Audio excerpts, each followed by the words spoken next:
In this video, we'll have a look at correcting rent. From time to time, you'll need to correct rent.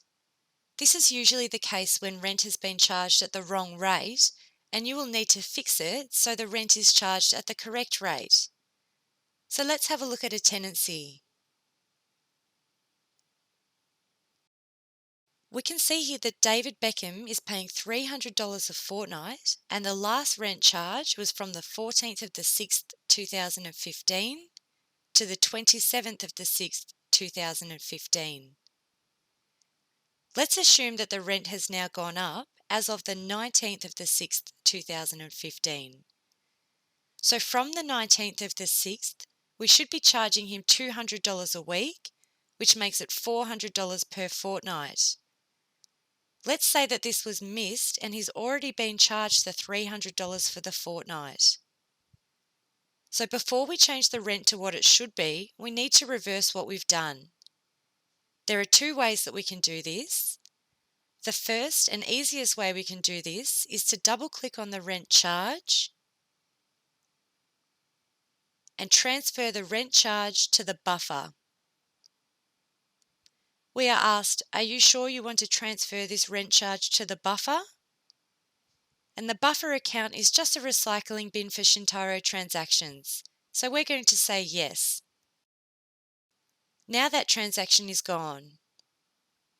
We can also see here that the rent is now charged to the 13th of the 6th as it was. We also need to be careful here because we also have other charges such as a furniture charge, so we're going to transfer that to the buffer also.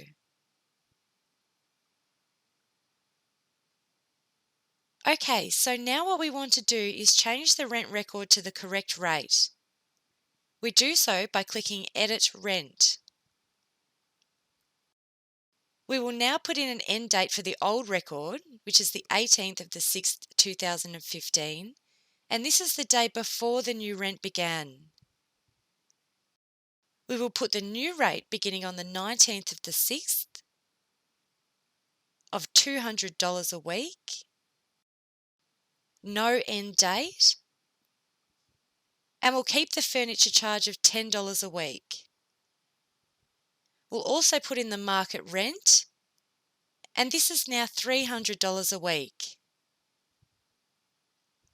So now that the rent record is correct, we can choose to leave this for the bulk rent generator, or we can choose to click the Generate Rent individually.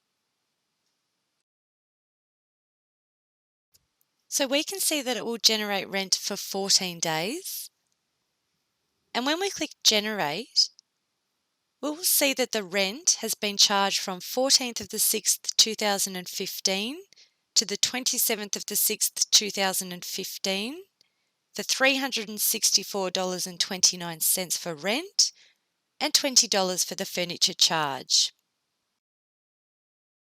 The rent amount is a bit odd here because Shintaro is calculating the rent by saying this client will be charged at a rate of $150 a week for the period of the 13th of the 6th to the 18th of the 6th, but then the rent increased. So from the 19th of the 6th to the 27th of the 6th, it was $200 a week. So I need to calculate how much rent will be charged for the days before the rent increase and how much rent will be charged for the days after the rent increase. Shintaro then figures out that this amount is $364.29. So let's say that we don't want the rent charge to be unusual like this, and we'll say that the rent increase was from the next day of the rent period, which is the 14th of the 6th, 2015. We could remove these transactions by sending them to the buffer, just like we did before, or we could ungenerate the rent to go back to the last day of the rent cycle, which is the 13th of the 6th, 2015. When we click on Generate Rent, and we put in the date of the 13th of the 6th, 2015, we tap Enter on our keyboard, and we notice that the number of days is now displaying as a negative number. If we click Generate, we can see those transactions are now removed. Notice that the rent charge to date is now back to the 13th of the 6th, And we are going to change our rent record by clicking Edit Rent. Change the end date of the previous record to the 13th of the 6th, 2015. And our new rent record is to begin on the 14th of the 6th, 2015. Remember that the end date of a rent record must be the day before the new start date of the rent charge.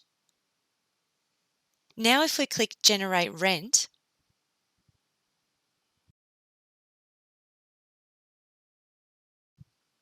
we can see the new rent charges showing us the new rent rate. The thing to remember is always to remove the appropriate transactions before you change the room rate. When you correct the rent by removing transactions, you should leave the rent as it was so the system knows how to undo it. If you have removed these transaction records, then you can change the room rates and you can generate the rent again.